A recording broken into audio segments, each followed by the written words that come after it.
जय हिंद, वंदे मातरम। आप सभी का स्वागत है सक्सेस वर्ल्ड MCQ चैनल पर।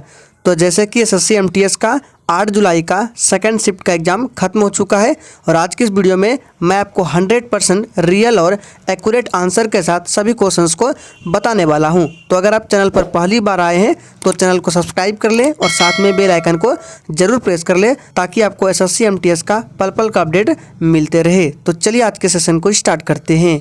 तो सेकंड शिफ्ट के एग्जाम में प्रश्न पूछा गया था, कोलंबिया नृत्य किस राज्य से संबंधित है। देखिए, इस शिफ्ट में भी डांस से संबंधित प्रश्न पूछा गया है। इसका सही जवाब है राजस्थान से। नेक्स्ट क्वेश्चन पूछा गया था, IPL 2022 में डेविड वार्नर किस टीम से खेले हैं। इसका सही जवाब आ जाएगा दिल्ली कैपिटल से। IPL 2022 में डेविड वार्नर ये दिल्ली कैपिटल टीम से खेले हैं। एक और प्रश्न पूछा गया था, प्रधानमंत्री आयुष्मान योजना की शुरुआत 2018 में कहां से हुई थी। इसका सही जवाब है झारखंड के रांची से।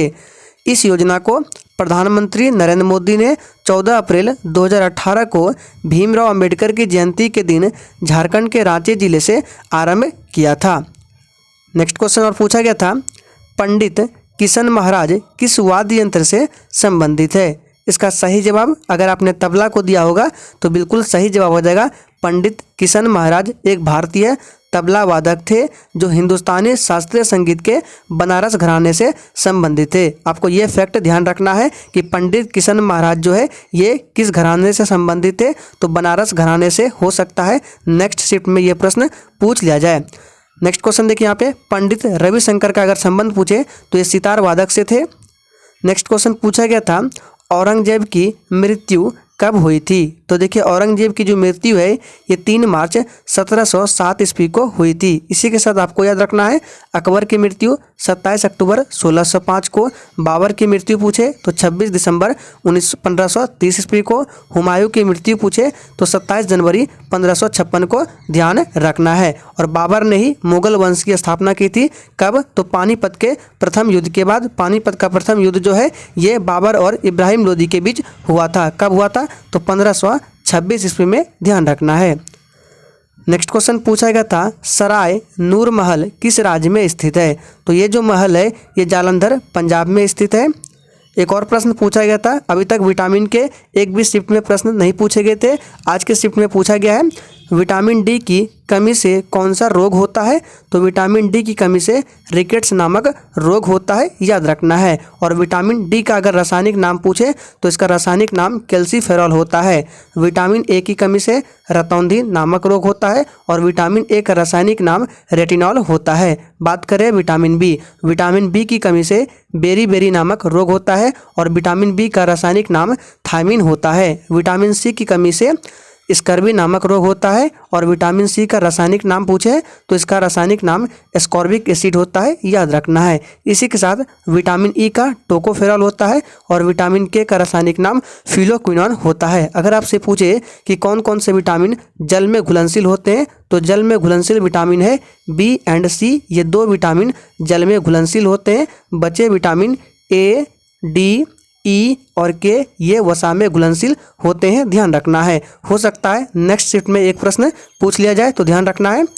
जनगणना 2011 के अनुसार लिंगानुपात में दूसरे नंबर पर कौन सा राज्य या केंद्र शासित प्रदेश है। देखिए, इस शिफ्ट में भी जनगणना से पूछा गया है। ऐसा एक भी शिफ्ट नहीं है जिसमें जनगणना 2011 से प्रश्न ना आए हो। तो देखिए, इसका सही जवाब, अगर आपने पांडिचेरी को दिया होगा तो बिल्कुल सही जवाब हो जाएगा। अगर आपसे पूछे कि जनगणना 2011 के अनुसार दूसरी सबसे ज़्यादा बोली जाने वाली भाषा कौन सी है, तो बंगाली है, ध्यान रखना है।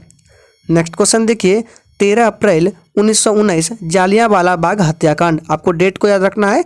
जालियांवाला बाग हत्याकांड 13 अप्रैल 1919 को हुआ था। इसके तुरंत बाद कौन सी घटना घटी थी, तो असहयोग आंदोलन हुआ था। कब हुआ था, तो 1920 ईस्वी में हुआ था। जिस भी स्टूडेंट का आने वाले शिफ्ट में एग्जाम होने वाला है उन स्टूडेंट को एक भी एनालिसिस वीडियो को मिस नहीं करना है, क्योंकि पीछे से हर एक शिफ्ट में 2 से 3 प्रश्न पूछे ही जा रहे हैं।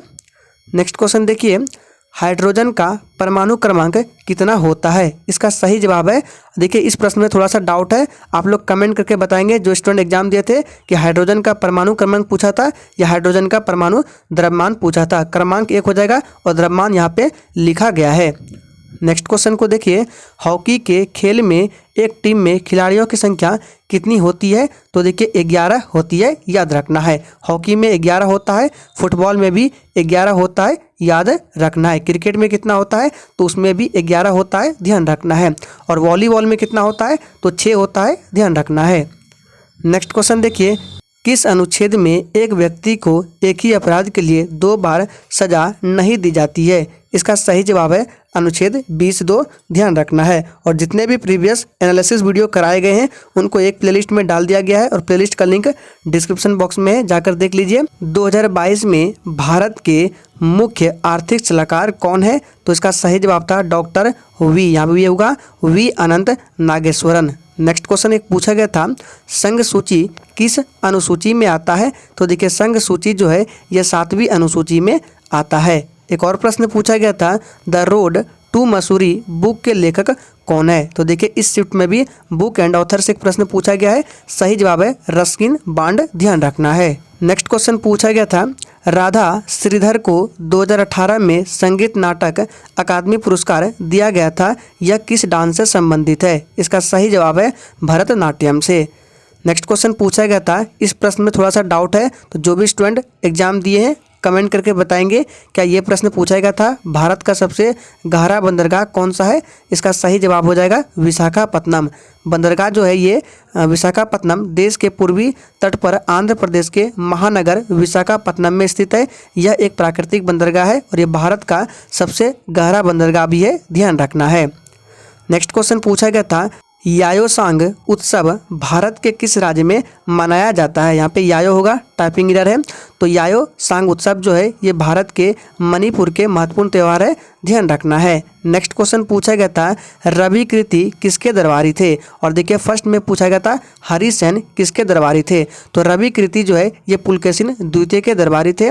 और एक प्रश्न पूछा गया है, अनुच्छेद 10 में क्या है? तो इसका सही जवाब हो जाएगा नागरिकता के अधिकारों की निरंतरता, ये अनुच्छेद 10 में दिया गया है।